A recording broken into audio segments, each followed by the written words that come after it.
Surat crime બ્રાન્ચની ટીમે 2 દિવસમાં રાંદેર વિસ્તારમાંથી 3 રીઢા આરોપીઓને 80.140 ગ્રામ ડ્રગ્સ સાથે પકડી પાડ્યા હતા. ક્રાઇમ બ્રાન્ચની ટીમને બાતમી મળી હતી કે રાંદેર અમર ચિલ્ડ્રન હોસ્પિટલ પાસેથી ડ્રગ્સ પેડલર પસાર થવાના છે.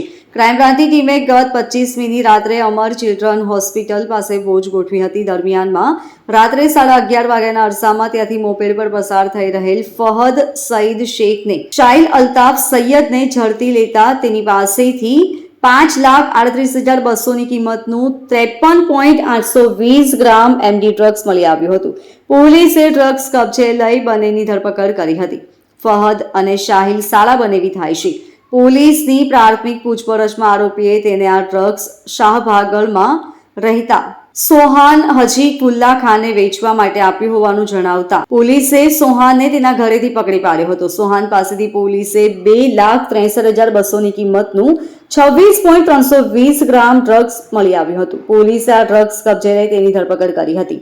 આરોપીને કોર્ટ સમક્ષ રજૂ કરી 4 દિવસના રિમાન્ડ મેળવ્યા છે. શાહિલ રીઢો ગુનેગાર ડ્રગ્સ સાથે પકડાયેલો રીઢો ગુનેગાર છે. વર્ષ 2019માં તેણે સગા કાકાની હત્યા કરી હતી. 6 મહિના જેલમાં રહ્યો હતો.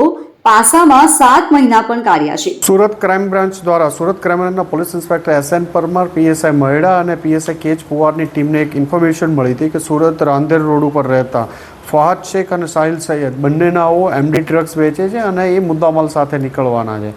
આ બાતમી આધારે પોલીસ ઇન્સ્પેક્ટર SN પરમાર તથા એમની ટીમ દ્વારા સુરત રાંદેર રોડ ઉપર અમર ચિલ્ડ્રન હોસ્પિટલ પાસે આ બંનેને એક બાઇક ઉપરથી બગમેન બાઇક ઉપરથી પકડવામાં આવ્યા અને આ બાઇક ઉપરથી પકડવામાં આવ્યા અને એમની અંગ ઝડતી કરતાં એમાંથી 53 ગ્રામ જેટલું એમડી ડ્રગ્સ મળી આવ્યું હતું, જેની કિંમત 5,38,000 જેટલી થાય છે. આ લોકોની પૂછપરછ દરમિયાન એક બીજું નામ સામેથી આવ્યું કે આ મુદ્દામાલ ક્યાંથી લાવ્યો હતો, તો એણે સોહન હજીઉલ્લા ખાન રાંદેરનો રહેવાસી છે એનું નામ આપ્યું હતું. ક્રાઇમ બ્રાન્ચની બીજી ટીમ દ્વારા એના ઘરે વહેલી સવારે ફરીથી રેડ કરતા એની પાસેથી પણ એના ઘરેથી આપણને બીજું 27-23 ગ્રામ જેટલો મુદ્દામાલ બીજો પણ મળી આવ્યો એમડી ડ્રગ્સનો અને પ્રતિબંધિત પ્રતિબંધિત ન કહી શકાય પણ મેગ્નેશિયમ સલ્ફેટ જેવું એક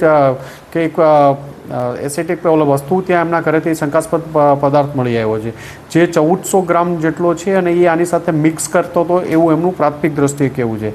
અને બંને જગ્યાએ અલગ અલગ રાંદેર પોલીસ સ્ટેશનમાં અને ક્રાઇમ બ્રાન્ચમાં ગુનો દાખલ કરી આ લોકોની ધરપકડ કરી અને તપાસ ચાલુ છે.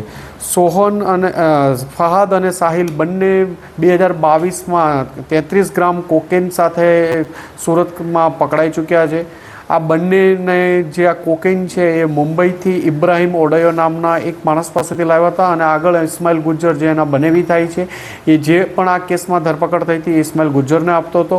એની બહેન હિના, જે સાહિલની બહેન હિના છે, એને પણ SOG દ્વારા 500 ગ્રામ એમડી સાથે સુરત શહેરમાંથી ધરપકડ કરવામાં આવી હતી. ઇસ્માઇલ ગુજ્જર ને ઇબ્રાહિમ ઓડયો જે આનો બનેવી થાય છે એ મુંબઈથી ઇબ્રાહિમ ઓડયો જે ATS દ્વારા 2022માં જ એક વડોદરાથી એક ફેક્ટરી પકડવાઈને 218 કિલો જેટલું એમડી પકડવામાં આવ્યું હતું. એનો મુદ્દામાલનો રિસીવર ઇબ્રાહિમ ઓડયો હતો અને ત્યાંથી પણ માલ ઇસ્માઇલ ગુજ્જર લેતો હતો. આ ઉપરાંત સાહિલ એના સગ્ગા કાકાના મર્ડરમાં પણ 2019માં ધરપકડ થઈ ચૂકી છે. એની કોકેનના કેસમાં થઈ છે, વેપન સાથેની એમની ધરપકડ થઈ છે.